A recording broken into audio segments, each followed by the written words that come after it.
Gracias, profesora. Mi equipo está conformado por Estrada Gorostieta Quetzal Azul, Díaz Mauricio Gabriel y su servidora Alvarado Molina Mariana.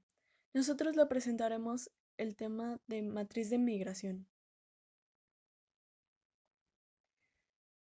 Mediante el último tema visto en clase se resolverá un problema para entender más a fondo el tema de matriz de migración.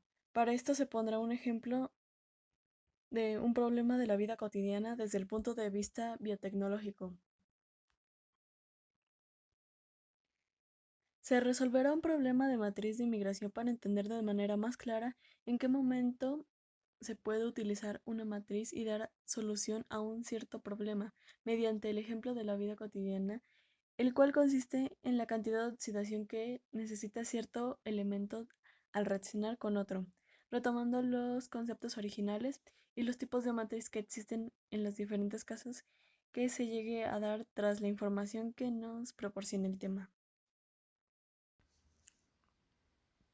Desarrollo. La matriz es un arreglo bidimensional de números y en su mayor generalidad de elementos de un anillo. Son utilizadas para describir sistemas de ecuaciones lineales, sistemas de ecuaciones diferenciales o representar una ampliación lineal.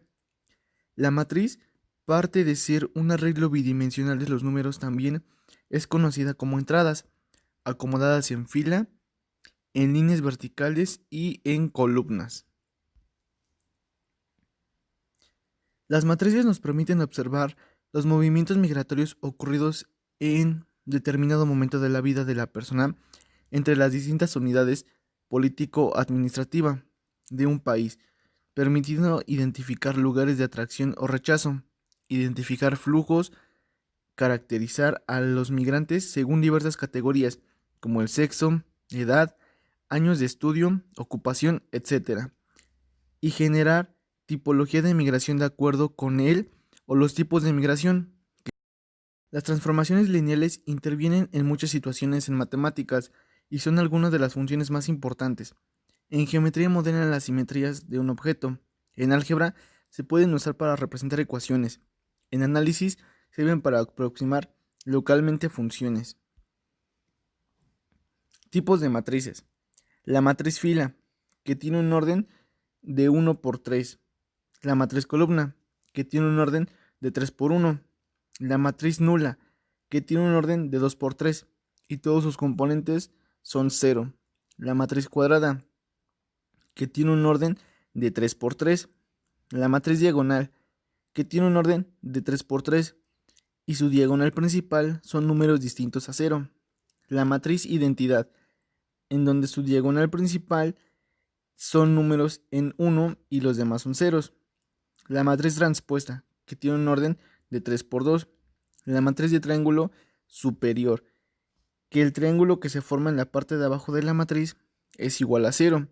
Y la matriz triangular inferior, en donde la matriz que se forma con su triángulo de la parte de arriba son igual a 0. Propuesta de solución.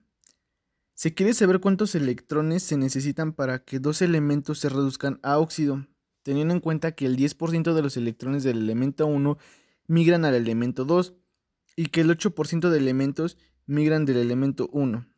Si la primera vez que se hizo reaccionar el primer elemento tuvo 23 y el segundo 34, ¿cuántos electrones se necesitarán para que la oxidación-reducción de la siguiente reacción?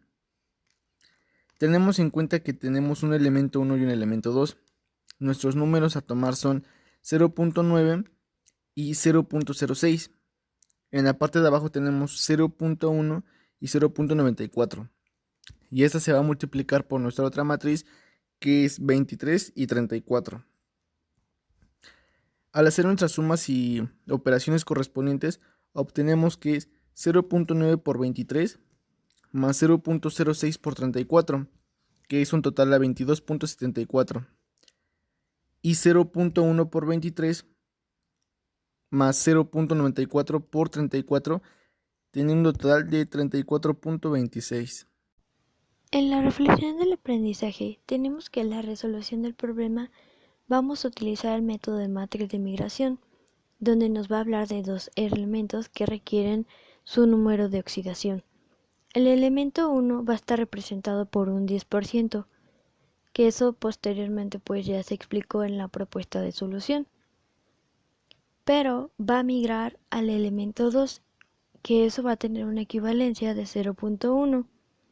Y la reacción del primer elemento fue de 23, obteniendo un 34 en el elemento 2.